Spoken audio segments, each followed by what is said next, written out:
আফগানিস্তানের পূর্বাঞ্চলে পাকিস্তান সীমান্তবর্তী এলাকায় ৬ মাত্রার ভূমিকম্প আঘাত হেনেছে। রোববার রাতের এই ঘটনায় নিহতের সংখ্যা বেড়ে ৮০০ জন ছাড়িয়েছে। আহত হয়েছেন কয়েক হাজার মানুষ। ধ্বংসস্তূপ ও আকস্মিক বন্যার কারণে উদ্ধার কাজে ব্যাপক বাধা সৃষ্টি হচ্ছে। স্থানীয় সময় রোববার রাত 11টা 47 নাঙ্গারহার ও পুনার প্রদেশ কেঁপে ওঠে। ভূমিকম্পটি কেন্দ্র ছিল মাত্র ৮ কিলোমিটার গভীরে।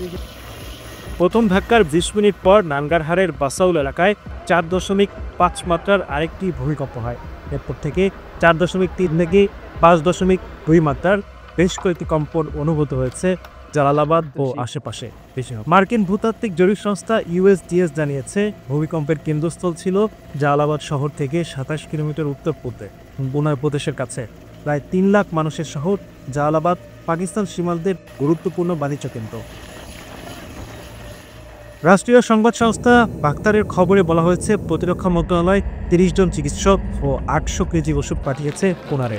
সড়ক যোগাযোগ আংশিকভাবে চালু হলেও কুনারের বহু অভ্যন্তরীণ রাস্তা এখনও বন্ধ।